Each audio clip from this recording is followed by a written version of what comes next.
Bismillahirrahmanirrahim. Allahumma sholli ala. Assalamualaikum warahmatullahi wabarakatuh.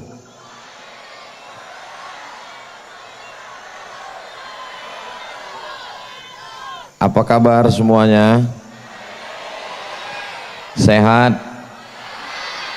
Alhamdulillahi rabbil alamin. Allahumma salli ala sayyidina Muhammad wa ala ali Muhammad. Mudah-mudahan kita semua selalu dicurahkan rahmat dan ridha Allah subhanahu wa ta'ala. Amin ya rabbal alamin. Saya sering sekali didoakan jamaah, ditulis di kolom komen, disambut Ustadz Abdul Somad yang disayang oleh umat, yang disambut oleh umat, yang dimuliakan oleh umat. Tapi baru malam inilah baru benar-benar saya merasakan disambut umat. Universitas Muhammadiyah Mataram yang jumlah alumninya 25.000 orang. Dari sejak tahun 1980, saya lahir 1977, saya berusia 3 tahun, universitas ini sudah berdiri, sekarang sudah ada 7 fakultas. Mudah-mudahan ini menjadi pencerah dan menyebarkan kebaikan, membawa kemaslahatan untuk umat dan bangsa ke depan insyaallah. Amin ya rabbal alamin. Tema kita pada malam hari ini adalah Abdul Somad tidak boleh ngomong keluar dari tema. Agama dan budaya sebagai pondasi mencerahkan Indonesia. Sekarang ini mau dibenturkan antara agama dengan budaya. Kalau orang beragama berarti dia meninggalkan budaya. Kalau orang berbudaya berarti dia sudah tidak beragama. Maka malam ini kita betul-betul diperlihatkan bahwa antara agama dengan budaya bukanlah sesuatu yang perlu dibenturkan. Pak Rektor kita pakai kain sarung. Saya waktu kuliah di Mesir ketika jadi mahasiswa baru dikasih tahu sama senior-senior, nanti jangan pakai sarung. Kenapa begitu? Karena budaya di Mesir ini pakai sarung itu tidak lazim, tidak biasa. Tapi sebaliknya kalau di Indonesia pakai sarung itu menunjukkan bahwa kita adalah santri. Bahkan tadi PW Muhammadiyah Profesor Dr. Tuan Guru Subhan Acim DESA yang tidak pernah dipakai mengatakan, Ustadz Somad coba lihat Pak Rektor, ini memang Universitas Muhammadiyah tapi rektornya pakai sarung seperti dari NU, kata beliau. Apa maknanya? Bahwa budaya selalu di tempat kampung saya kain sarung itu disebut dengan kain madras. Madras itu satu kota di India. Bahkan di Medan ada namanya kampung madras. Jadi kenapa umumnya kiai, ulama, tokoh agama di Nusantara, Indonesia, Malaysia, Singapura, Brunei Darussalam, Patani Thailand Selatan, Moro Filipina itu biasanya pakai kain sarung. Kenapa pakai kain sarung? Karena Islam yang datang ke Nusantara bukan dari Mesir, bukan dari Maroko. Orang Maroko pakai jubah, orang Mesir pakai jubah, tapi dia datang dari Madras, dari India. 2 jalur. Jalur yang pertama datang dari India, jalur yang kedua datang dari Yaman. Dan kedua negeri ini memakai kain sarung. Jadi sebetulnya Pak Rektor malam ini mau ngasih saya bahan sesuai tema. Lalu kenapa Ustadz Somad malam ini pakai celana? Saya kalau kajian subuh di Masjid Surau dekat rumah saya pakai sarung. Tapi kalau tablik akbar pakai celana. Kenapa? Karena khawatir dikejar mak-mak garis keras. Nah, jadi memang itu sudah. Jadi kalau ada orang yang mententangkan, maka sesungguhnya dia tidak belajar bagaimana ketika Islam datang. Islam datang itu hanya melarang budaya-budaya yang kira-kira mengganggu, merusak akidah la ilaha illallah Muhammadun Rasulullah sallallahu alaihi wasallam. Adapun yang dia tidak merusak, maka Islam membiarkan begitu saja. Ketika Islam datang, Ka'bah itu sudah ada bajunya, sudah ada kelambunya yang disebut dengan kiswah. Itu tidak ada ayatnya menyuruh, hai orang beriman, kasihlah kelambu kiswah untuk Ka'bah. Enggak ada. Itu dibuat oleh Raja Himyar dari Yaman. Dia bernazar, nanti kalau saya menang perang, maka Ka'bah ini akan saya kasih baju kelambu yang terbuat dari sutra. Kabarnya harga kelambunya itu 17 miliar. Dan sampai hari ini tetap dipasangkan. Ketika Nabi Muhammad SAW datang, Nabi tidak melarang. Kenapa? Karena bagus, tidak bertentangan dengan akidah. Begitu juga kita ada tradisi, kalau anak kita lahir 7 hari kita sembelihkan kambing yang disebut dengan akikah. Kullu mauludin rahinatun bi aqiqatihi. Setiap anak yang lahir itu tergadai dengan akikahnya. Bagaimana cara menebus anak yang tergadai? Tuzbahu anhu yauma sabi'ihi.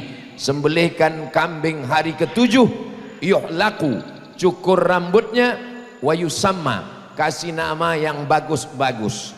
Setelah sembelih kambing, cukur rambut, kasih nama. Di antara nama yang paling bagus itu adalah nama yang dinisbatkan kepada Allah Subhanahu wa taala. Abdullah, Abdurrahman, Abdul Wahab, Abdul Somad.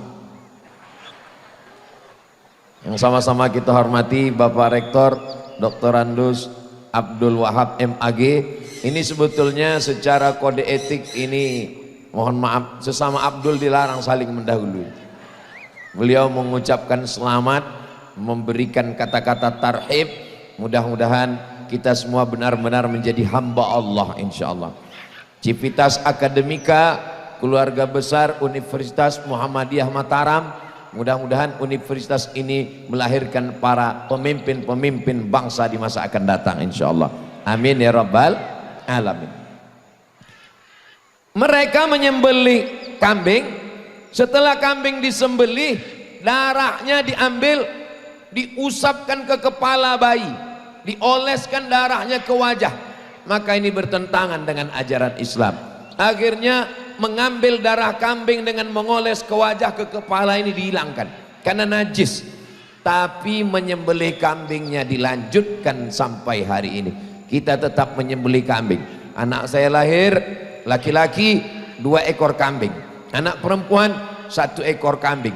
Maka ketika disembelihkan kambing, disitulah kita sedang menebus nikmat yang besar. Wa amma bi ni'mati rabbika fahadits. Sudah dikasih nikmat seorang anak, mengambil darah najisnya dibuang karena bertentangan dengan akidah. Tapi tradisi menyembelihkan kambingnya diteruskan. Begitu juga ketika hari raya kurban, mereka menyembelih domba, lembu, sapi, kambing, darahnya mereka ambil, mereka tempelkan ke dinding Ka'bah. Lalu kepala kambing itu mereka pukul-pukulkan ke Ka'bah. Ketika Nabi SAW datang, turunlah ayat, la yanalallaha luhumuha wala dima'uha. Darahnya, dagingnya tidak sampai kepada Allah Subhanahu wa taala, walakin yanaluhu taqwa minkum.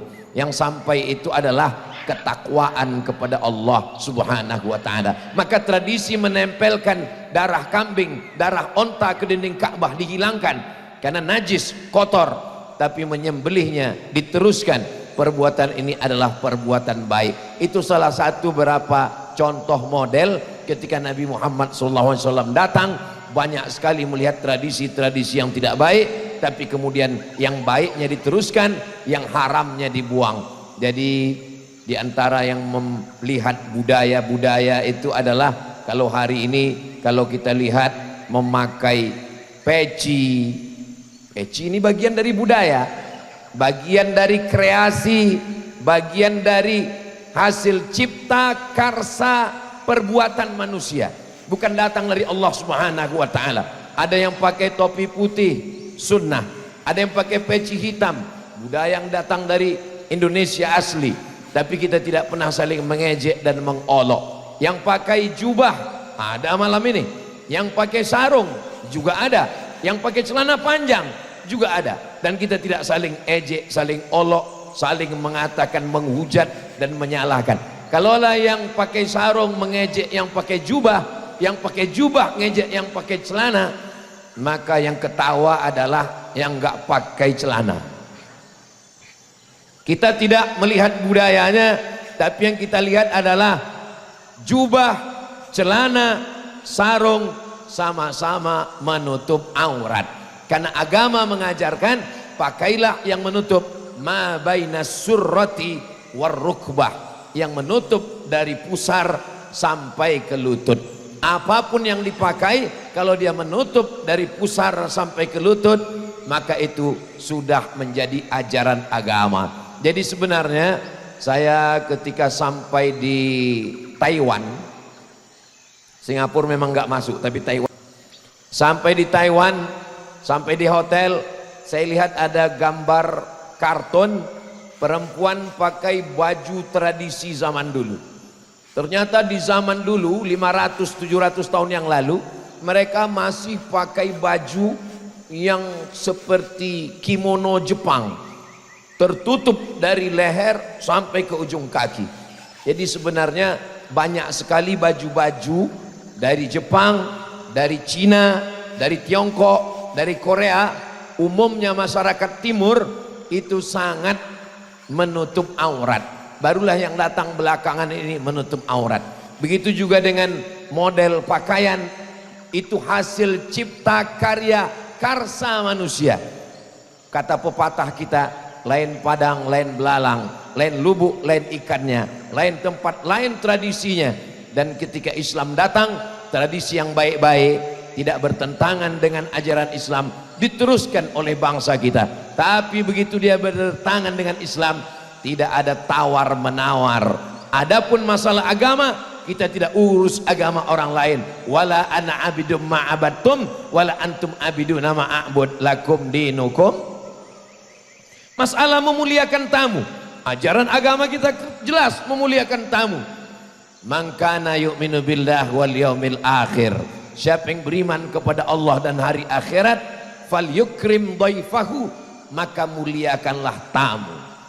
Tapi sepanjang perjalanan saya dari mulai Sabang sampai Papua, itu beda tempat, beda cara memuliakannya. Saya sampai ke Aceh, sampai di Aceh didudukkan di atas kursi tinggi.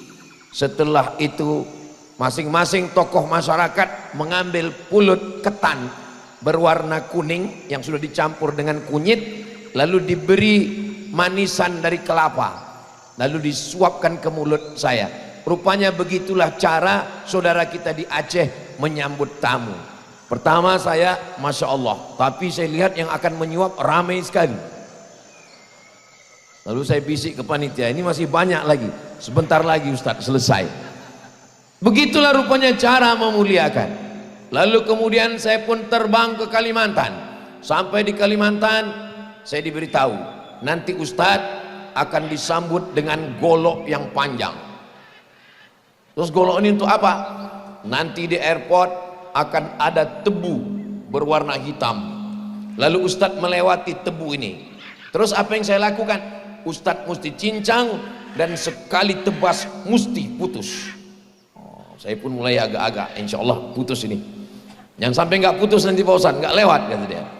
Alhamdulillah begitu turun diberikan golok, saya pun putus, saya lewat. Oh begitu rupanya cara saudara saya di Kalimantan untuk memuliakan tamu.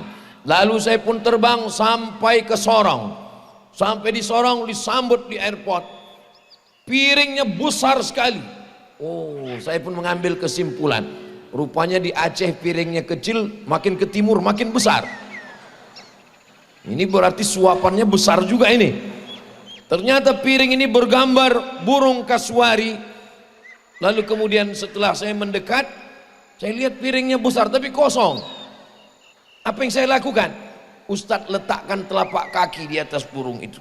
Oh begitu ternyata. Tidak ada makanannya, nginjak aja.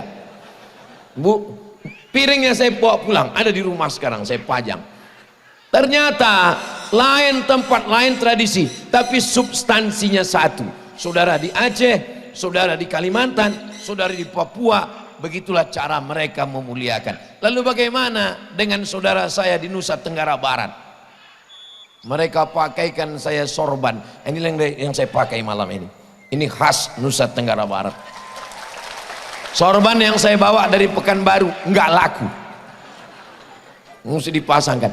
Jadi apapun tradisinya, apakah ketika saya disambut di Aceh lalu kemudian diberikan kulit kuning disuapkan ke mulut saya, lalu saya akan berkata ini tidak ada dalam hadis Nabi Muhammad SAW. Ini bertentangan. Apakah memberikan makanan itu bertentangan dengan ajaran Islam? Hadisnya jelas. Afshus salam, tebarkan salam. Assalamualaikum warahmatullahi wabarakatuh. At'imut ta'am, belikanlah makanan. Mereka memberikan makanan, tapi dia menjadi haram, menjadi takhayul, menjadi bid'ah, menjadi khurafat. Kedatangan Muhammadiyah pada tahun 1912 itu adalah untuk memerangi TBC, takhayul, bid'ah, cuerafat. Ejaan zaman dulu. Sekarang khurafat.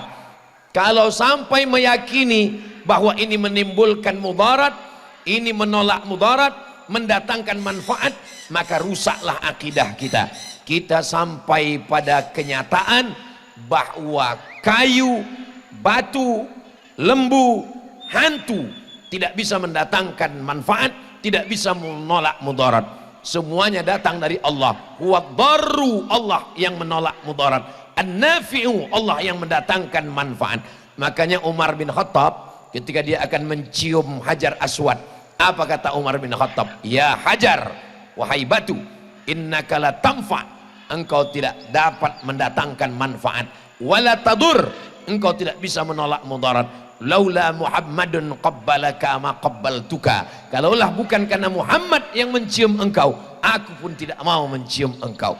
Begitulah akidah yang ditanamkan dalam diri setiap muslim. Hai Hajar, hai batu, aku menciummu bukan karena engkau mendatangkan manfaat, bukan karena engkau menolak mudarat, tapi karena mengikuti sunnah Nabi Muhammad sallallahu alaihi wasallam. Jamaah umroh sekarang kalau mencium Hajar Aswad mirip juga ucapannya seperti itu, cuman agak berbeda sedikit. Wahai batu, engkau tidak mendatangkan manfaat, engkau tidak menolak mudarat.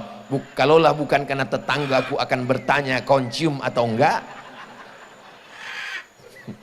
kita mencium alasannya tidak karena ditanya tetangga, bukan karena mau update status, tapi karena ittiba'us sunnah, mengikuti Nabi Muhammad sallallahu alaihi wasallam. Jadi bercerita tentang agama, tidak, agama kacau, agama tidak kacau, dunia ini kacau balau. Lalu datanglah agama yang mengatur dari hal yang sekecil-kecilnya sampai yang sebesar-besarnya. Idza waqa'az zubab, lalat. Waqa'az zubabu fi ina'i ahadikum. Kalau lalat masuk ke tempat air minum kamu, apa yang dilakukan? Falyughmishu, celupkan. Kalau lalat masuk ke tempat air minum kamu, celupkan ke dalam. Fa inna fi ihda jinahaihi da, karena di salah satu sayapnya ada penyakit. Wa fil ukhra syifa, salah satu sayap yang lain itu ada penawar obatnya. Sayap lalat dua, Salah satu sayapnya menyebarkan bakteri, sayap yang satu lagi menyebarkan bakteri. Siapa yang bisa mengungkap ini? Kalau Ustaz Abdul Somad ditanya, Ustaz Somad, apakah hadis tentang zubab lalat ini sahih? Hadisnya sahih. Tolong tunjukkan saya Ustaz, mana sayapnya yang mendatangkan bakteri dan mana sayap satu lagi yang mendatangkan obat penawarnya. Itu hanya bisa dijawab oleh mahasiswa Fakultas Kedokteran Universitas Muhammadiyah Mataram yang akan berdiri tidak lama lagi. Amin. Berkat doa kita semua insyaallah. Amin ya rabbal alamin. Jadi bercerita tentang agama, orang selalu bercerita tentang agama ini adalah masalah-masalah yang membuat permusuhan, perkelahian, khilafiyah tidak dapat terselesaikan. Kita hanya bisa memahamkan orang lain. Ini sebenarnya Ustadz Somad ini ormasnya apa ini? Tadi kata Bapak PW Muhammadiyah NTB, katanya Ustadz Somad dari Al-Jam'iyatul Wasliyah.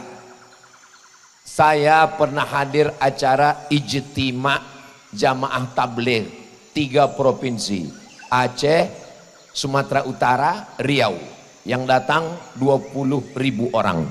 Saya hadir di situ, lalu ada satu yang bertanya ke saya, Ustadz sebetulnya alirannya apa? Kenapa Bapak bertanya begitu? Karena setiap acara Ustadz ada terus. Lalu saya jelaskan, di Nahdlatul Ulama saya sekretaris LBM, Lembaga Bahsul Masail Nahdlatul Ulama Riau, sejak tahun 2009 sampai 2014.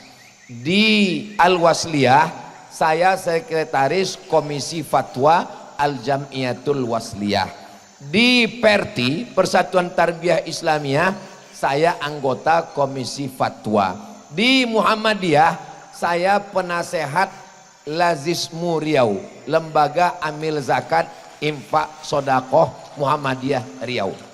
Di Jamaah Tabligh saya diundang sebagai tamu undangan karena selalu mencerahkan menurut saudara-saudara saya dari Jamaah Tabligh.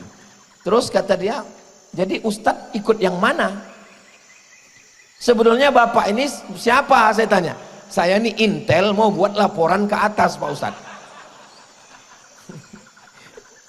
Ustadz Abdul Somad ini Muslim, agamanya Islam, akidahnya Ahlussunnah wal Jamaah, berfikih ikut mazhab 4 mazhab, Imam Abu Hanifah, Imam Malik bin Anas, Imam Muhammad bin Idris Asy-Syafi'i, Imam Ahmad bin Ambal. Kebetulan guru-gurunya lebih banyak mengamalkan mazhab Syafi'i. Kitab Sahih Bukhari, Muslim, tafsirnya tafsir Imam Ibnu Jarir Abu Ja'far At-Tabari, Imam Abul Fida Ismail Ibnu Katsir. Tapi dalam masalah organisasi, sosial, keagamaan, kemasyarakatan, ormas-ormas ini adalah wadah pemersatu kita untuk melawan penjajahan Belanda. Tahun 1905 berdirilah apa yang disebut dengan SI, Sarekat Islam. Tahun 1912 berdiri Muhammadiyah. Tahun 1926 berdiri Nahdlatul Ulama. Tahun 1928 berdiri Persatuan Tarbiyah Islamiyah. Tahun 1930 berdiri Al-Jam'iyatul Wasliyah. Jadi anak-anak bangsa ini mesti dijelaskan, negeri ini merdeka itu karena para alim ulama melalui organisasi sosial keagamaan yang bergerak di bidang pendidikan, kesehatan, dan sosial. Salah satunya dan yang tertua di antaranya adalah Muhammadiyah. Sampai di sini paham? Nggak perlu dijawab karena yang saya tanya yang di sosial media. Walaupun nampaknya saya tausiahnya di Universitas Muhammadiyah Mataram, tapi ini kan ditonton oleh saudara-saudara kita melalui channel Ustadz Abdul Somad Official. Jangan lupa subscribe, like, share, and comment. Allahu Akbar. Saya sebetulnya bukan menjelaskan ke adik-adik sekalian, ini udah paham semua, tapi kan ada beberapa itu. Kalau adik bapak ibu lihat Instagram Ustadz Abdul Somad itu, yang mana Instagram Ustadz Somad? Yang followernya 9 juta itu,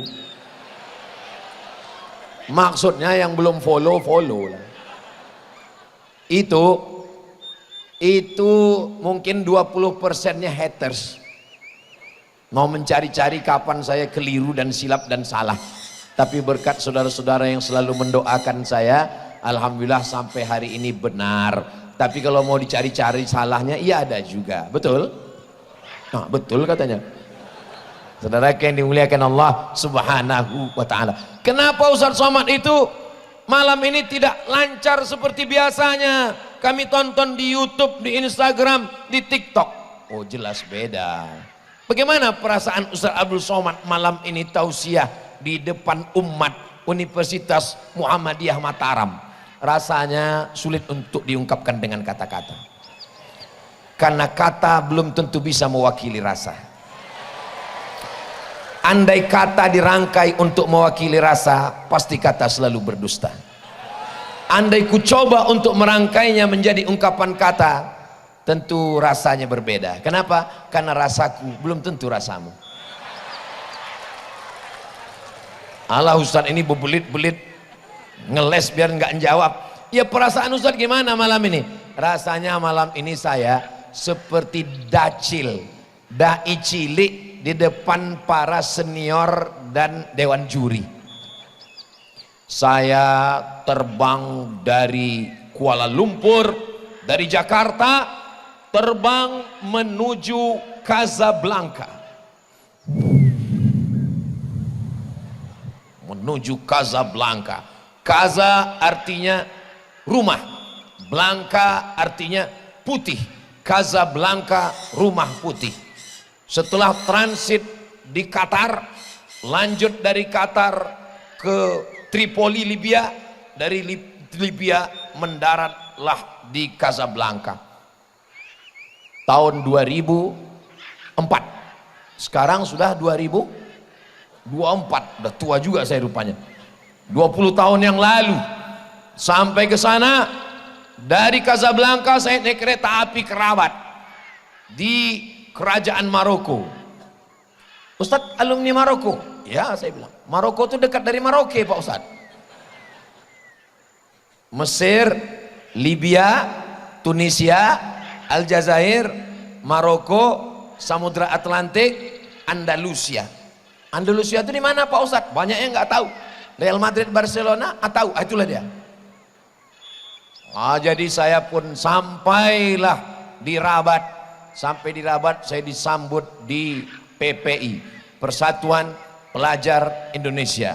Ternyata seluruh mahasiswa di Maroko itu kepala sukunya namanya Ustadz Subhan Acem. Inilah yang menjadi PW Muhammadiyah Nusa Tenggara Barat hari ini. Nah, jadi kalau sekarang orang mengenal UAS, Ustadz Abdul Somad, bisa juga dipakai untuk ujian akhir semester. Itu dulu yang pertama kali membuat singkatan nama saya itu Ustadz Subhan di Maroko, tapi bukan UAS. Beliau selalu memanggil saya SBB, Somad Batubara. Jadi setiap acara akikah, acara sambutan di KBRI, acara Maulid Nabi, acara Isra Mi'raj, acara Nuzul Quran, acara Tarawih, acara besar di kedutaan, itu beliau yang ceramah, saya protokol pembawa acara. Jadi saya banyak berguru dari beliau bagaimana cara ceramah. Saya selama di Maroko enggak pernah ceramah sama sekali. Gimana caranya ngelak biar supaya enggak ceramah? Saya tukang susun jadwal. Nanti malam tarawih, malam pertama, malam kedua, malam ketiga, malam keempat, kamu yang kultum, kamu yang khutbah, kamu. Pas saya ditanya, kau enggak ceramah? Aku kan udah nyusun. Sampai tidak pernah terlintas di pikiran saya sekalipun sebesar ujung rambut bahwa saya akan datang ke Nusa Tenggara Barat, bahwa saya akan bertemu dengan beliau dan akan ceramah di depan beliau. Sampai saat ini jelas kenapa Ustaz Somad agak grogi malam ini. Saya sebelumnya di Mesir dari tahun 2002 mundur ke 98. 5 September 1998 saya sampai ke Kairo. Dari Kairo saya teruskan perjalanan ke provinsi Garbiyah namanya. Nama kotanya Tonto, tempat Sidi Ahmadil Badawi. Lalu di sana belajar 4 tahun, ketua Persatuan Pelajar Indonesia, PPMI namanya, Persatuan Pelajar Mahasiswa Indonesia. Di Mesir waktu itu namanya Ustadz Zaki Abdillah, sekarang namanya Dr. Zaki Abdillah, dosen Universitas Muhammadiyah Mataram. Nah, itu yang sebelah kiri Pak Rektor. Beliau senior saya, beliau kakak kelas saya di Mesir, dan setelah dari Mesir saya lanjutkan ke Universiti Kebangsaan Malaysia. Beliau yang menjemput saya di airport, beliau yang mendaftarkan saya ke UKM, beliau yang mengantar saya ke kampus, beliau yang mengajar saya bagaimana di Malaysia, sampailah akhirnya hari ini berjumpa kembali. Panjang umur, sehat badan, ternyata kita dipertemukan di tempat yang baik, bersama orang baik, bersama di Universitas Muhammadiyah Mataram, bersama di surga Jannatul Firdaus insyaallah. Amin ya rabbal alamin. Jadi saya malam ini diapit, sebelah kanan senior di Maroko, sebelah kiri senior di Mesir. Kesan saya orang Nusa Tenggara Barat baik-baik semua. Kalau ada orang mengatakan orang NTB itu tidak baik, berarti memang dia tidak baik. Jadi dipertemukan dengan orang yang sama-sama nggak baik. Kenapa saya ketemu dengan orang yang baik-baik? Berarti karena Ustaz Somad baik? Bukan, saya tidak baik. Dipertemukan Allah dengan orang baik supaya saya berubah menjadi orang baik. Apa yang bisa kita ambil pelajaran?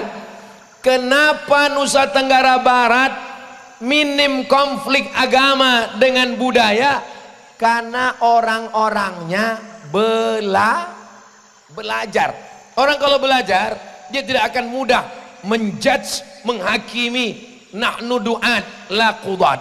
Kita ini da'i, mengajak orang ke jalan Allah, bukan hakim yang ambil ketuk palu, penghuni neraka, penghuni neraka, penghuni neraka. Tapi kalau orang belajar, dia akan belajar dengan baik.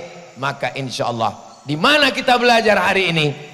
Kampus Universitas Muhammadiyah Mataram menjadi tempat belajar. Apapun fakultas adik-adik, dari Fakultas Ilmu Kesehatan, dari Fakultas Pendidikan Agama Islam, dari Fakultas Teknik dan yang lain-lain, tetaplah orang akan tahu bahwa ini adalah dari Universitas Muhammadiyah, dan Muhammadiyah itu akan pasti otomatis dikaitkan dengan ajaran Islam. Pulang kampung pakai celana pendek, pakai baju you can see, you kamu can bisa see melihat, you can see kamu bisa melihat ketiak saya. Orang langsung menjelekkan, yang dijelekkan bukan orangnya, tapi yang dijelekkan apa? Muhammadiyahnya. Ah itu tuh, lihat tuh, itu pasti yang nampak ketiak itu orang Muhammadiyah tuh. Padahal yang salah orangnya. Selalu dikaitkan dengan agama, selalu dikaitkan dengan organisasi. Kenapa? Karena adik-adik, saudara-saudara saya, mahasiswa-mahasiswi sekalian sudah terdaftar kemana-mana membawa Muhammadiyah. Siap menjaga nama baik Universitas Muhammadiyah Mataram? Mahasiswa-mahasiswi Universitas Muhammadiyah Mataram, dia tidak akan campur aduk laki-laki dan perempuan. Mana buktinya? Dari tiang basket ke sana itu perempuan semua. Ada sedikit laki-laki itu untuk mengawal. saya lihat ini jamaah, oh itu perempuan semua. Dari tiang basket ke sini ini laki-laki semua, nggak ada perempuan. Artinya apa? Ini kampus Muhammadiyah. Muhammadiyah berarti Islam, mengikut Nabi Muhammad sallallahu alaihi wasallam. pasti dia tidak akan pacaran. Kalaupun ada pacaran, malam ini lebih dari 40 orang, lebih dari 400 orang, lebih dari 4.000 orang, doanya pasti makbul karena ramai. Yang pacaran-pacaran putuskan ya Allah.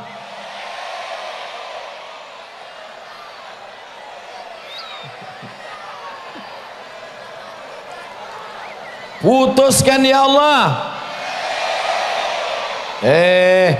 Kami datang ke pengajian Ustadz Somad ini bukan mau merusakkan hancur hati kami Ustadz. Jahat sekali Ustadz Somad. Yang sudah putus malam ini segera nikahkan ya Allah. Lebih kuat lagi aminnya. Sampai hati Ustadz Somad, teganya Ustadz Somad. Saya udah pacaran 5 tahun Ustadz. 5 tahun Ustadz. Kamu 5 tahun pacaran gak nikah-nikah. Itu sama dengan iklan roti, dibuka, dijilat, dicelupin, gak dimakan-makan. Yang rugi laki-laki apa perempuan? Perempuan rugi. Bonceng sana, bonceng sini. Apalagi pantainya indah, anginnya kencang, gembung masuk angin. Yang muntah-muntah laki-laki apa perempuan? Yang malu laki-laki apa perempuan? Yang melahirkan meregang nyawa laki-laki apa perempuan? Yang nanti nikah, maaf Pak Rektor, yang nanti nikah malam pertama enggak perawan laki-laki apa perempuan? Masih mau pacaran? Kalau masih ada yang mau, ya Allah, jagalah mahasiswi-mahasiswi kami ya Allah. Loh, Ustadz doakan kok yang jaga mahasiswi. Jagalah mahasiswi kami dari playboy cap tupai ya Allah. Cap tupai lompat sana, lompat sini, lompat sana. Habis buah kelapa itu bolong semua. Jaga mahasiswi kami dari playboy cap gayung ya Allah. Ceduk sana, ciduk sini, habis semua insya Allah. Allah Ustadz Somad itu berani mendoakan supaya putus, berani mendoakan supaya nggak pacaran. Ingat Ustadz Somad, Ustadz punya senior-senior di sini. Kami bisa aja tanya ke mereka. Saya berani karena saya punya senior. Silakan tanya ke Ustadz Zaki. 4 tahun Ustadz Somad di Mesir nggak ada pacaran sama sekali. Kalau nggak percaya tanya, nggak ada kan Ustadz Zaki? Nggak ada.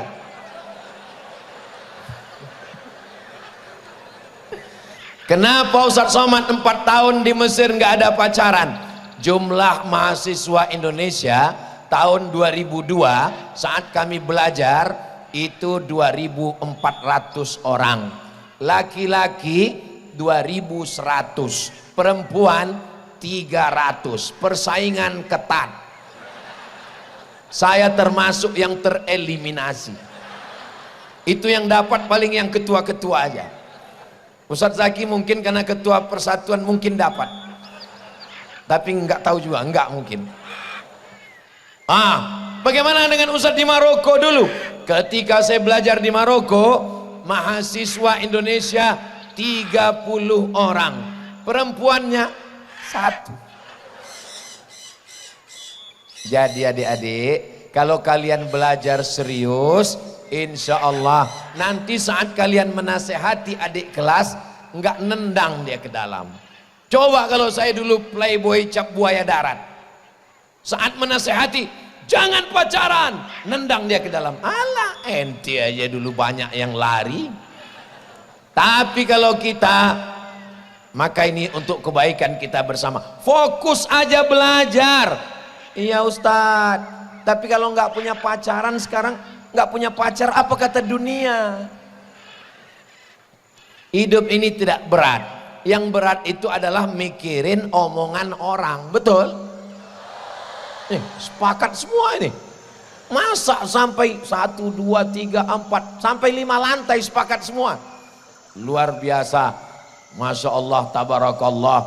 Beginilah umat semuanya yang hadir. Mudah-mudahan disinilah dididik calon-calon pemimpin penguasa yang soleh-soleh di masa akan datang insya Allah. Kalau baik dari sekarang, menjaga harkat martabat dan kehormatan diri, fokus belajar. Tapi kalau kami nggak pacaran Pak Ustadz, gimana kami mau menikah? Kami nggak punya calon, kami nggak punya pacar, kami nggak punya pendamping. Saya ini udah tua, kurus, hitam, pesek, jelek. Cobalah baca komen-komen di YouTube, di komen YouTube Ustadz Somad, banyak yang caci maki, ngejek, yang ngejek banyak. Tapi ada beberapa komen yang saya ingat. Apa komen yang Ustadz ingat? Ustadz, jadikan aku yang kedua ya. Saya cuma mau ngasih tahu ke kalian yang ganteng-ganteng, yang cerdas-cerdas, yang IP-nya 4, yang berprestasi dari umat, kalian punya masa depan yang luar biasa. Aku aja yang kurus udah tua masih ada tawaran begitu. Apalagi kalian yang muda-muda, jaga, bahagiakan orang tua. Orang tua di kampung mengirim ke Lombok belajar di umat, harapan mereka besar. Kalau belum bisa membahagiakan orang tua, paling tidak jangan mengecewakan orang tua. Ustadz Zaki sampai ke Mesir 97, 98, 99, 2000, 2001 pulang. Beliau 4 tahun di Mesir pulang. Ustadz Somad sampai ke Mesir 98, 99, 2000, 2001, 2002 selesai pulang. 4 tahun pulang. Saya datang September, Juli saya sudah ujian akhir. Jadi kalau gitu saya selesaikan S1 saya 3 tahun 10 bulan. Dosennya orang Arab, bukunya bahasa Arab, belajar di Arab 3 tahun 10 bulan selesai. Maka saya heran sekali kalau ada orang belajar di Indonesia, ketika ditanya semester berapa? Semester berapa? 4. Dibilang 4 kok wajah nggak sesuai. 14 Pak Ustadz. Loh, kok bisa begitu? Kenapa Ustadz cepat selesai? Kita nggak pakai sistem SKS, kita sistem paket. 1 tahun 14 mata kuliah, tambah hafalan Quran 2 juz, 2 juz, 2 juz, 2 juz, 8 juz beban, tambah mata kuliah 14. Kalau nggak lulus 3 mata kuliah, ulang. Kalau lulus cuma 2, bawa ke atas, berarti 14 tambah 2 jadi 16 mata kuliah. Kalau nggak naik 1 tahun, hilang, potong beasiswa 25%. Saya dengan Ustadz Zaki sama-sama dapat beasiswa Al-Azhar, tes melalui Kementerian Agama. Nggak lulus 2 tahun, hilang beasiswa, putus. Nanti kalau naik lagi baru nyambung. Kalau sampai 3 tahun nggak lulus, berarti di DO dan siap-siap nggak dapat tiket pulang, siap-siaplah hanyut dari sungai Nil ke sungai Siak Riau. Jadi ternyata jalan lari santai dengan dikejar anjing itu memang beda larinya. Kenapa Ustadz cepat selesai? Karena dikejar anjing herder 3 ekor dari belakang. Jadi adik-adik kalau mau cepat selesai, ikat daging 2 ikat, lepaskan anjing pelacak dari belakang, itu akan cepat selesai. Apa maksudnya? Kita dikejar-kejar, kita tidak pernah menghargai nilai uang kalau kita tidak merasakan sulitnya cari uang. Jadi adik-adik yang selama ini passwordnya cuma 3, awal bulan mak, mau Idul Fitri mak, mau nikah mak, istri mau lahiran mak, seumur hidup tidak akan pernah mandiri. Iya Pak Ustadz, tapi kami kan di sini dikirim tiap bulan. Kalau mau mandiri, telepon orang tua, bapak, papa, mama, ayah, ibu, untuk bulan Mei ini tolong jangan kirim uang belanja, saya akan cari uang sendiri dengan kerja di Mataram, di Lombok. Siap?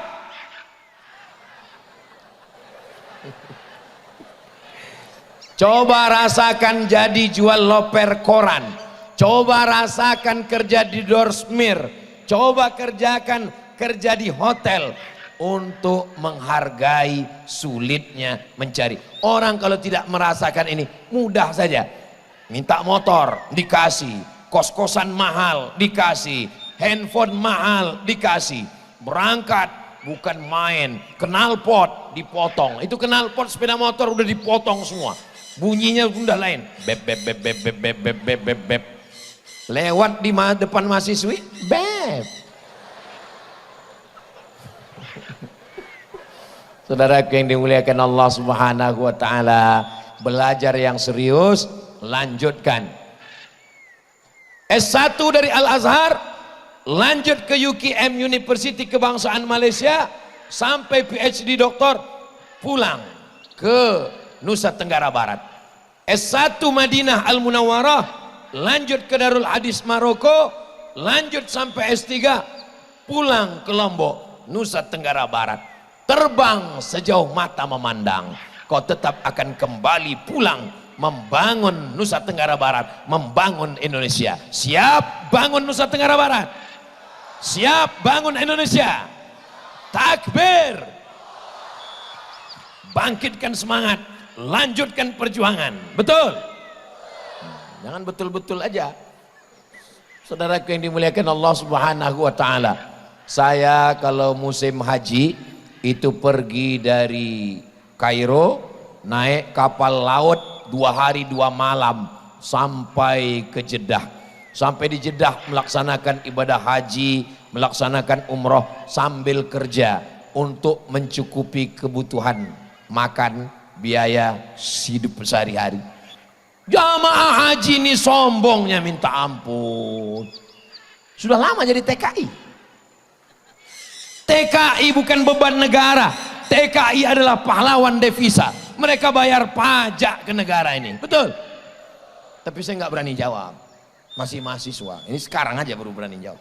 Sudah lama jadi TKI. Saya mahasiswa Pak, di mana? Mahasiswa di Mesir. Ngapain jauh-jauh kuliah?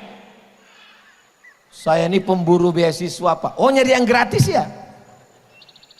Saya S1 di Al-Azhar, gratis. S2 di Maroko, gratis. S3 di Sudan, bayar. Kenapa Ustadz cari yang jauh-jauh ini? Gratis. Kenapa kau nggak kuliah aja di Pekanbaru? Apa nggak ada S2 di Pekanbaru? Saya bilang S2 di Pekanbaru ada Pak. 1 bulan 1 semesternya 7 juta. Sidang terbuka 10, sidang tertutup 15, buka tutup 25. Itulah kenapa aku terbang sejauh mata memandang. Saya ini pemburu beasiswa Pak. Saudaraku yang dimuliakan Allah, adik-adikku sekalian, kalian bisa terbang sejauh mata memandang. Tapi rasanya nggak perlu terbang jauh-jauh. Di sini sudah ada bagus, gedungnya cantik dan indah. Lantai 1, 2, 3, 4, 5, 6. Itu yang saya pikirkan 6 itu. Kalau saya lah naik ke atas, itu udah hampir sakratul maut itu. Tapi kalian anak muda yang sehat-sehat luar biasa. Ustaz Abdul Somad datang ke Universitas Muhammadiyah Mataram. Ketika datang kami nggak bisa ngelihat Ustaz. Bisa, di ujung sudah dipasang videotron. Itu juga. Itu maka tidak semua ngelihat ke sini, sebagian ngelihat ke sana. Sama aja bentuknya, malah lebih putih di situ daripada yang di sini. Saudara yang dimuliakan Allah Subhanahu wa taala, Islam tidak pernah membenturkan antara budaya. Tapi kalau budaya itu mengandung kemusyrikan, budaya itu mengandung mempersekutukan Allah, tidak ada tawar menawar. Kita hanya disuruh toleran, disuruh toleransi malah kolaborasi. Ini yang terjadi sekarang. Yang disuruh itu toleransi. Banyak anak bangsa ini tidak bisa membedakan mana toleransi, mana tolerasin. Alhamdulillah kita sampai hari ini bisa membedakan yang terkait dengan kehidupan sosial, yang terkait dengan kehidupan bertetangga, berteman.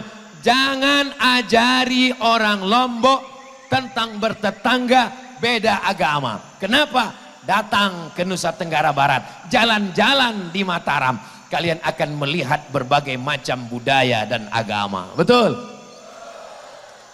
Ini kita di mana nih Ustadz?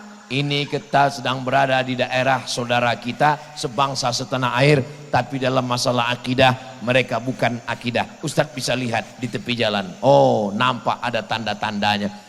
Kalaulah orang Islam itu tidak bisa membedakan budaya dengan agama, kalaulah ulama yang datang kemari dulu hanya dengan pedang, itu berbeda dengan kita. Pancung kepalanya, halal darahnya, larikan anak gadisnya.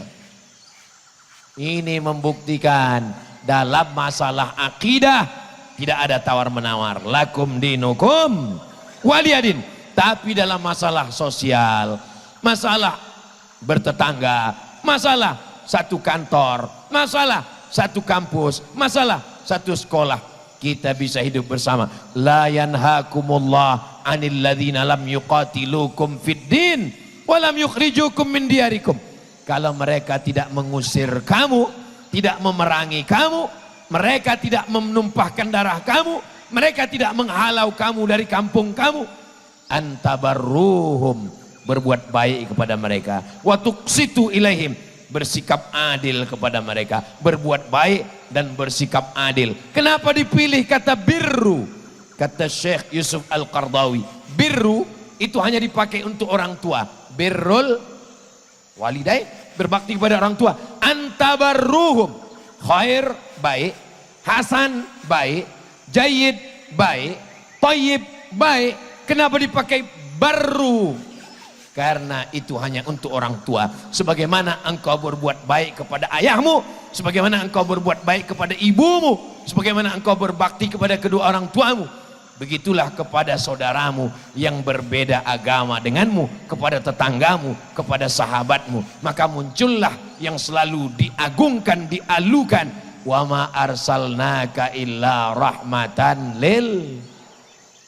Alhamdulillah kita menjaga itu insyaallah. Agama dan budaya sebagai pondasi mencerahkan Indonesia. Sampai hari ini Indonesia tetap terjaga, tetap terpelihara, budaya tetap dipakai. 17 Agustus anak-anak pakai baju berbagai macam suku dan bangsa. Di Riau ada tradisi menyambut dengan sirih. Datang orang nelpon saya, Assalamualaikum Ustaz Somad. Waalaikumsalam. Itu tari menyambut tamu pakai sirih, itu perbuatan musyrik. Syirik itu. Kenapa syirik Pak? Karena namanya tari persembahan. Sembah berarti menyembah kepada selain Allah. Oh kalau gitu kita robah aja namanya. Tari apa? Tari welcome. Tari selamat datang. Gak usah lagi pakai kata-kata sembah. Tetap haram Pak Ustadz. Kenapa haram? Karena yang nari itu anak gadis. Pakaiannya ketat. Rambutnya terbuka. Oh kalau gitu kita cari anak TK. Anak TK pakai baju kurung, pakai baju Melayu, pakai jilbab panjang. Bagus ini anak TK. Kenapa? Karena kalau yang menari mahasiswi, datang pejabat-pejabat, ngelihat mahasiswi, lupa dia sama istrinya. Tapi kalau yang nari anak TK, dia ingat anaknya di rumah. Gimana? Masih haram? Makruh Pak Ustaz. Budaya kalau tidak diajarkan ya anak-anak kita akan kehilangan budaya. Yang haramnya kita buang. Khudma safa da'ma kadar, ambil yang jernih, buang yang keruh. Alhamdulillah di beberapa daerah kalau saya datang masih disambut dengan anak-anak kecil, lucu anak kecil. Alhamdulillah di beberapa tempat kadang saya disambut juga dengan mahasiswi. Terpaksa saya menundukkan pandang. Lalu yang lain pun merekam pakai TikTok. Lihatlah Ustaz Abdul Somad betapa dia ghaddul basar, menjaga pandangan kata. Padahal saya bukan menjaga pandangan, saya menjaga dari kamera kamu. Saudara yang dimuliakan Allah Subhanahu wa taala. Insyaallah kalau dulu orang mengatakan dunia ini sudah hancur Pak Ustaz, dunia ini sudah rusak Pak Ustaz, dirusak oleh sosial media, dirusak oleh YouTube, dirusak oleh Instagram, dirusak oleh grup-grup WhatsApp. Loh, Ustadz Abdul Somad dikenal saudara saya di Lombok, Nusa Tenggara Barat, itu kan melalui YouTube, betul? ini malam ini banyak yang pertama kali baru berjumpa bertatap muka. Mereka datang bukan mau dengar tausiah Ustaz Somad, mereka cuma mau ngelihat apa betul seganteng aslinya. Itu cuma mereka mau lihat. Mereka cuma mau ketemu, mereka cuma mau ngelihat mana orang yang menghabiskan paket 2 giga kami selama ini. Saudara yang dimuliakan Allah, kalau ada orang mengatakan itu internet merusak, dulu zaman saya di pondok, kalau mau dengar pidato bahasa Arab, itu nunggu jamaah haji pulang, titip kaset. Pak Haji, nanti kalau pulang dari Makkah tolong belikan kaset ya. Ya, dengar kaset, baru bisa dengar ceramah Syekh Yusuf Qaradawi. Itu pun ceramah kencang sekali. Pertama kali telinga ini listening, maharatus sima'ah, latihan dengar bahasa Arab. Itu seperti dengar kumur-kumur.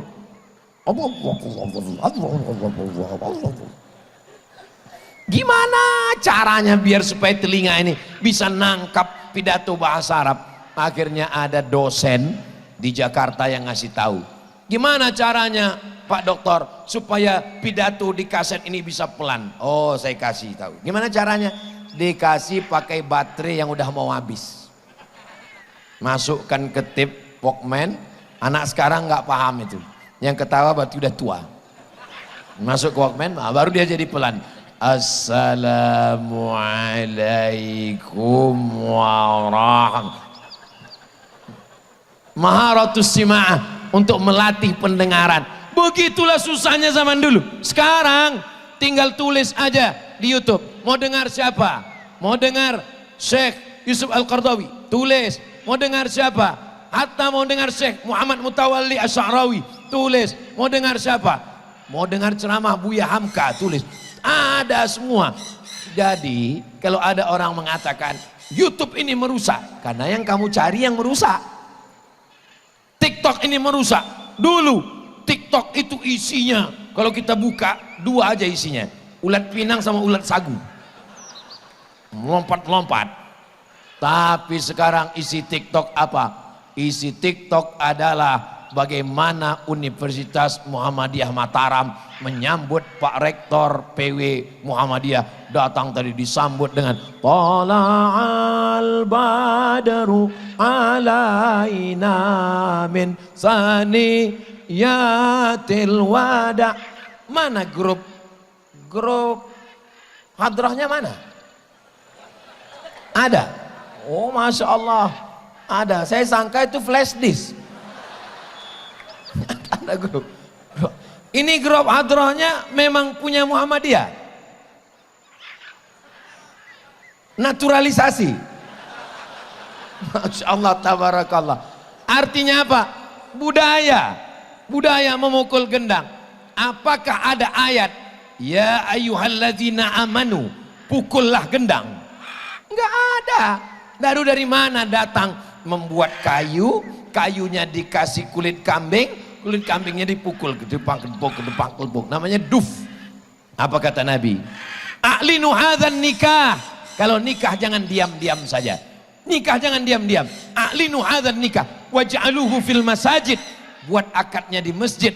Wadribu alaihi biddufuf. Pukulkan gendang. Itulah mengapa ada tradisi memukul gendang, memukul alat duf. Lalu bagaimana dengan musik? Muncullah biola, muncullah keyboard, muncullah gitar. Maka dibahas tuntas dalam kitab Fiqhul Aghani wal Musiqa, fikih musik dan lagu. Kesimpulannya, kata Syekh Yusuf Al-Qaradawi dalam Fiqhul Aghani wal Musiqa, kalau lagu itu mengajak perbuatan maksiat, ngajak minum khamar, mengajak berzina, haram. Tapi kalau lagu itu mengingatkan pada Nabi, menyantuni anak yatim, menjaga tauhid, maka dia menjadi mubah dan boleh. Itulah mengapa ada lagu mars. Muhammadiyah ada lagu marsnya. Jadi kalau lagu itu diharamkan, menyanyikan lagu mars Muhammadiyah, muharram karena lagu Arab. Masa iya lagu ada ngajak berzina Pak Ustadz? Ada. Mana lagunya? Cinta Satu Malam. Zina itu paling enggak kawin kontrak Syiah. Lagi Pak Ustadz, selimut tetangga. Hasilnya pulang-pulang berbadan 2. Makanya kadang kita ini sekolahnya di sekolah Islam, universitasnya universitas Islam, pakaiannya sangat islami, ormasnya ormas Islam, ke Makkah bolak-balik. Tapi ketika menikahkan anak, acara walimah, acara nikah, terbang semuanya. Lagunya, lagu-lagu maksiat dan dosa semua. Tapi ada solusinya. Ustaz mengatakan ini haram, ini haram, ini haram. Yang halal mana? Yang halal ada, yaitu lagu-lagu. Rasul menyuruh kita menyantuni anak yatim. Bagus apa tak bagus? Bagus. Barakallah lakuma wa baraka alaikuma wa jama'a bainakuma fi khair. Bagus apa tak bagus? Tentu lagu-lagu itu disesuaikan dengan momen. Jangan gara-gara ini besok pas ada acara mahasiswi alumni Universitas Muhammadiyah Mataram nikah, berikut ini kami mintakan satu lagu, langsung lagu Bila Israel.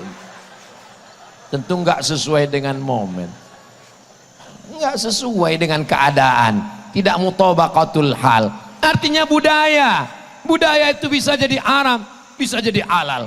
Tradisi di kampung saya itu kalau orang mau buka hutan, mau tanam padi, mau tanam jagung, itu disembelihkan kambing. Kambing dipotong, dimasukkan kepalanya ke dalam lubang, lalu dipanggil semua hantu-hantu. Wahai segala hantu-hantu, ini ada kepala kambing, makanlah ini supaya dia enggak mengganggu tanaman, supaya enggak mengganggu orang, mau buat rumah segala macam. Datang ulama kita, ulama dulu dengan kesantunannya, mereka nanya, mereka tahu tapi dia pura-pura nanya, apa yang kamu masukkan ke dalam lubang tanah? Kepala kambing, Tuan Guru. Kenapa kepala kambing masuk ke dalam? Untuk ngasih hantu-hantu yang ada di sini jembalang tanah, tolong kepalanya angkat ke atas, terus darahnya saja masukkan ke dalam, karena darah najis tidak boleh, darah sampah dibuang, darah timbun, kepalanya bawa ke rumah. Kami takut Tuan Guru, kami takut nanti hantunya marah. Antar ke rumah saya biar dimasak gulai. Itulah asal muasal kenapa setiap acara kepala kambing pasti dikasih kepada Tuan Guru. Kenapa? Karena dulu orang takut makan. Sekarang saya kalau kondangan dikasih kepala kambing, saya makan. Tapi ada juga orang yang takut. Kamu nggak makan? Takut Pak Ustadz. Itu bukan hantu yang mengamuk, kolesterol. Ulama dulu begitu. Apakah tradisi memberi makan hantu setan ini ada pada zaman sahabat Nabi? Ada. Ketika itu dikirimlah seorang khalifah. Ketika itu khalifahnya Amirul Mukminin Umar ibnul Khattab. Umar bin Khattab mengirim gubernur ke Mesir, namanya Amr bin As. Panjang umur, sehat badan. Kita akan sholat di masjid Amr bin As di Kairo insyaallah. Amin. Dalam acara wisata religi bersama Ustadz Dr. Zaki Abdillah ke Kairo Mesir insyaallah. Amin. Ongkos tanggung masing-masing. Sampai di Mesir, Amr bin As melihat tradisi orang Mesir yang luar biasa. Dibuat rakit, didudukkan anak gadis yang paling cantik, diberi perhiasan-perhiasan, dihanyutkan ke Sungai Nil. Ternyata jin di Mesir itu seleranya lebih tinggi dari jin tempat kita. Kalau tempat kita seleranya cuman kepala kambing sama kepala ayam. Kalau jin di Mesir anak gadis. Dihanyutkan ke Sungai Nil. Amr bin As bertanya, kenapa kamu hanyutkan anak gadis ini ke Sungai Nil? Karena kalau tidak dihanyutkan ke Sungai Nil, nanti air Sungai Nil kering, gandum tidak tumbuh, kami tidak bisa makan dan minum. Amr bin As mengirim surat kepada Amirul Mukminin Khalifah Umar ibn Khattab. Hai Umar, ada tradisi di Mesir menghanyutkan anak gadis ke Sungai Nil. Umar membaca surat itu. Ini musyrik, ini sudah menduakan Allah, menyekutukan Allah. Iyyaka na'budu wa Sungai Nil nasta'in. Menyembah kepada Allah tapi mintanya kepada Sungai Nil. Maka Umar bin Khattab menulis surat. Suratnya dimasukkan ke dalam amplop, amplopnya dikirim kepada Amr bin As. Sampai kepada Amr bin As, sesuai pesan, masukkan surat ini ke dalam sungai Nil. Amr bin As penasaran, apa isi surat Umar bin Khattab? Dia buka, tapi ini jangan jadi dalil nanti untuk buka surat ya. Jangan surat Pak Rektor dibuka sama mahasiswa, pas ditanya, kenapa kamu buka? Karena Amr bin As dulu membuka surat Umar bin Khattab. Dia buka, ternyata isinya min Abdillah Umar bin Khattab, dari hamba Allah Umar bin Khattab, ila nahrin Nil, kepada sungai Nil. Apa kata Umar? In kunta tajri min qibalillah, kalau kau mengalir karena Allah, fajri, mengalirlah engkau.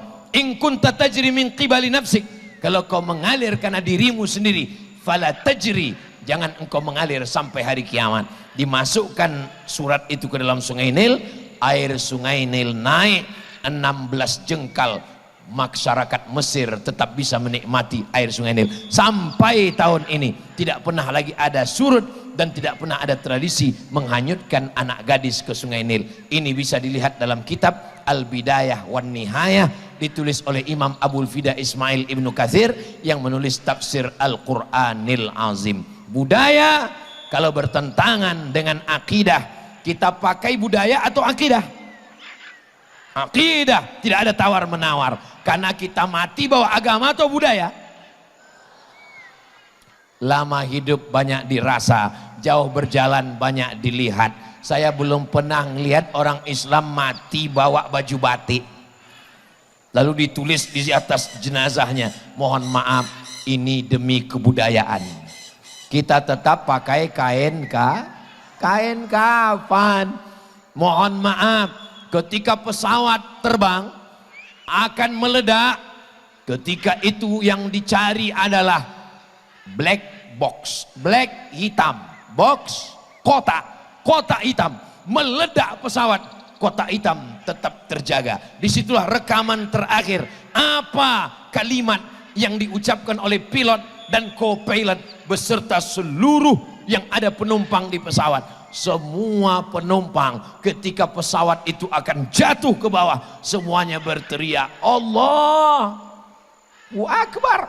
Pilotnya berteriak Allahu Akbar, co-pilot berteriak Allahu Akbar, penumpang berteriak Allahu Akbar. Itu menunjukkan bahwa kita mati bawa agama, tapi kita tidak disuruh meninggalkan, menghilangkan budaya, karena Islam menjaga budaya selama sejalan dengan ajaran Islam. Tapi pokok pangkal utamanya adalah agama. Innad dina indallahil. Ada tradisi di kampung saya, kalau satu suku itu tidak boleh, satu marga tidak boleh menikah. Lalu ketika itu guru kami Syekh Azra'i Abdul Raub ditanya sama orang yang datang, saya tuntut dengar nguping, masih SMP, Ustadz, ada orang mau nikah satu suku, boleh atau enggak? Lalu kemudian Syekh Azra'i menjawab, mau ikut agama silakan ikut agama, mau ikut adat apa gunanya agama? Kira-kira ikut adat atau ikut agama? Ikut agama. Tapi kita tidak menyepelekan adat istiadat. Begitulah ajaran Islam yang menjadikan kita sampai hari ini bisa hidup bersama. Ini semua adalah adat-adat. Kalau tidak dibawa Nabi, kalau tidak ada dalam Quran, kalau tidak ada dalam hadis, maka itu bukan ajaran agama. Ini semuanya tidak ada di dalam Quran dan hadis. Ini mikrofon ini. Ini mikrofon ini tidak ada di zaman Nabi Muhammad SAW. Mikrofon ini bukan produksi Mesir, bukan Saudi Arabia, bukan Maroko. Ini produksi dari nggak tahu dari negara mana. Tapi yang jelas tertulis di sini on off. Ini kalau dari Madinah, ini mikrofon ini pasti tertulis itu al-hayah wal maut. Tapi apa boleh kita pakai budaya orang lain? Datanglah sahabat namanya Salman Al-Farisi, Farisi dari Persia. Lalu dia bertanya kepada Nabi SAW, ya Rasulullah, ya kita akan perang melawan orang-orang kafir. Ketika itu nama perangnya Perang Ahzab, karena berkoalisi antara partai kafir partai Yahudi, partai munafik berperang 3. Kalau satu namanya Hizib, kalau jamaknya Ahzab, perang Ahzab. Datang Salman Al-Farisi. Ada ayat turun ya Rasulullah? Tidak ada. Kalau gitu kita pakai tradisi adat budaya di kampung kami. Bagaimana? Gali parit panjang yang kira-kira kuda tidak bisa menyeberang. Parit itu bahasa Arabnya adalah khandak. Parit itu khandak. Kalau Ustadz Somad nanya, jamaah jangan tertekan, karena banyak jamaah ini tertekan gak mau ngaji gara-gara ditanya Ustadz. Beda sama Ustadz Somad. Ustadz Somad kalau dia nanya, jamaah gak perlu jawab, karena Ustadz Somad itu kalau nanya dia jawab sendiri.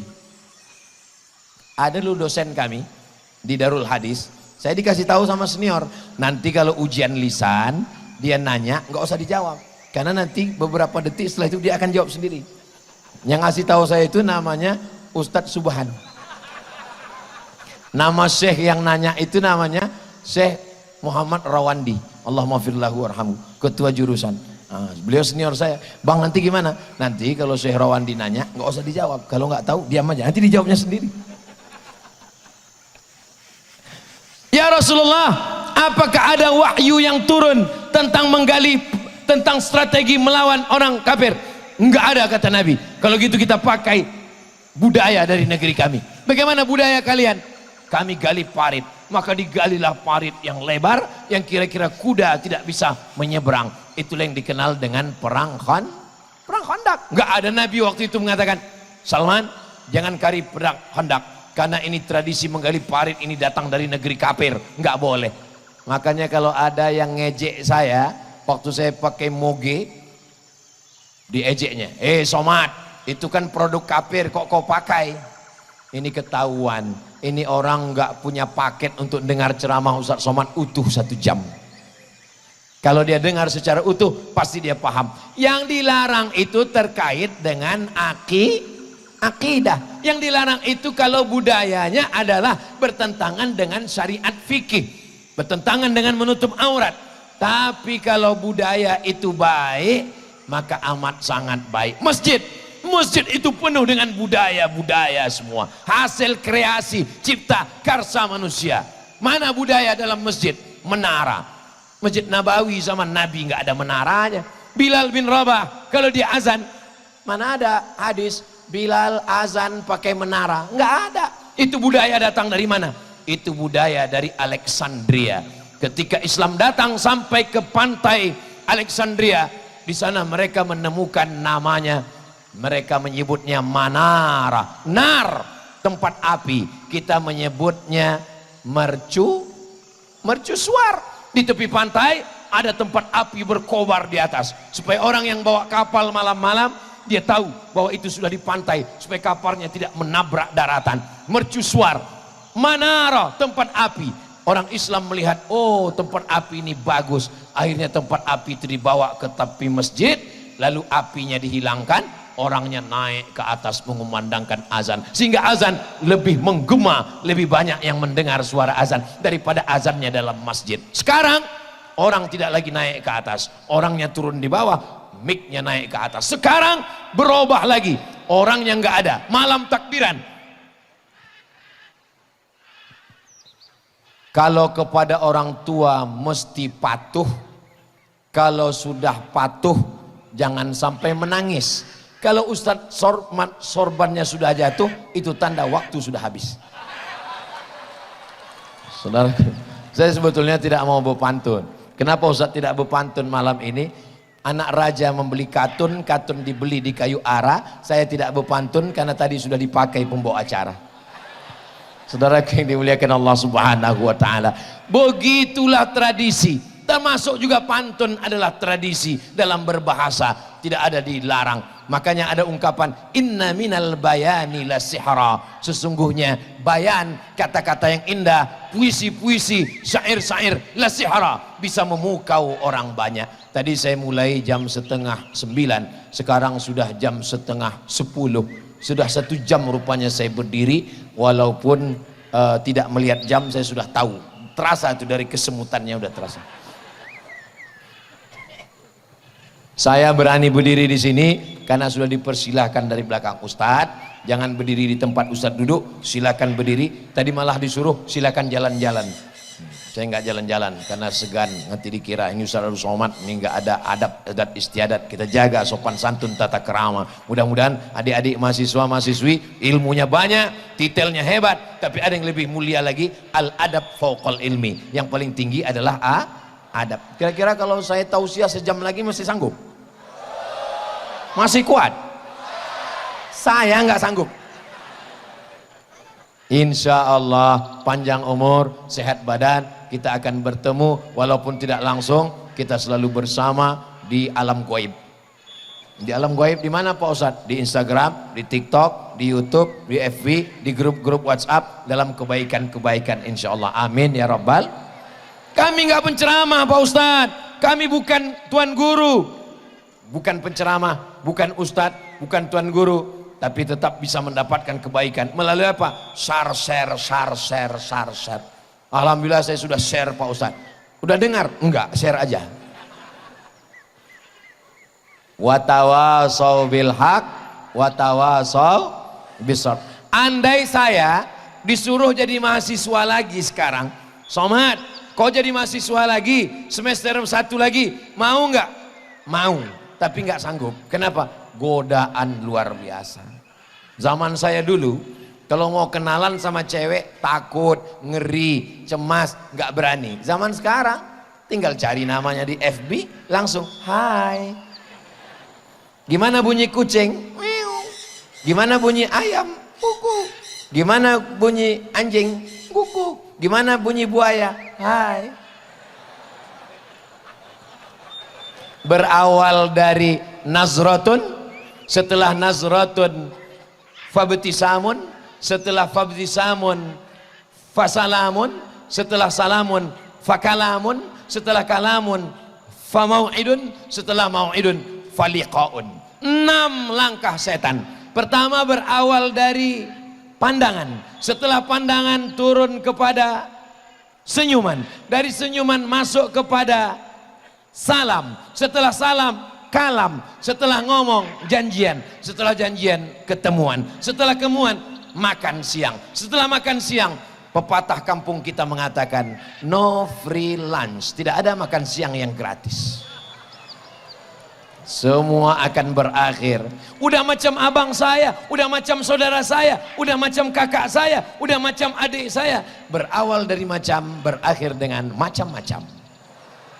Waspadalah, ingat, setan belum pensiun. Mudah-mudahan semua kita selalu dalam kebaikan insya Allah. Amin ya Rabbal Alamin.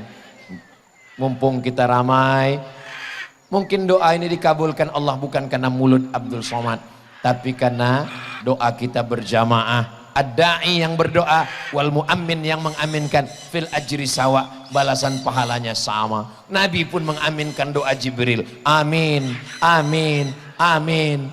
Sahabat bertanya, doa siapa yang kau aminkan tadi ya Rasulullah? Doa Jibril. Kenapa 3 kali?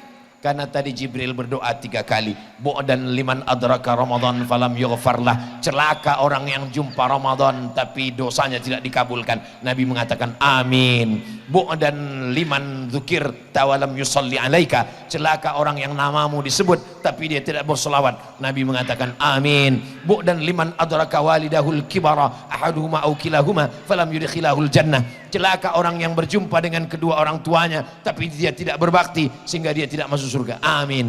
Artinya mengaminkan doa adalah sunnah. Nabi Musa berdoa, Nabi Harun mengaminkan. Disebutkan dalam tafsir Ibnu Katsir, qad ujibat da'watukuma, doa kalian berdua dikabulkan.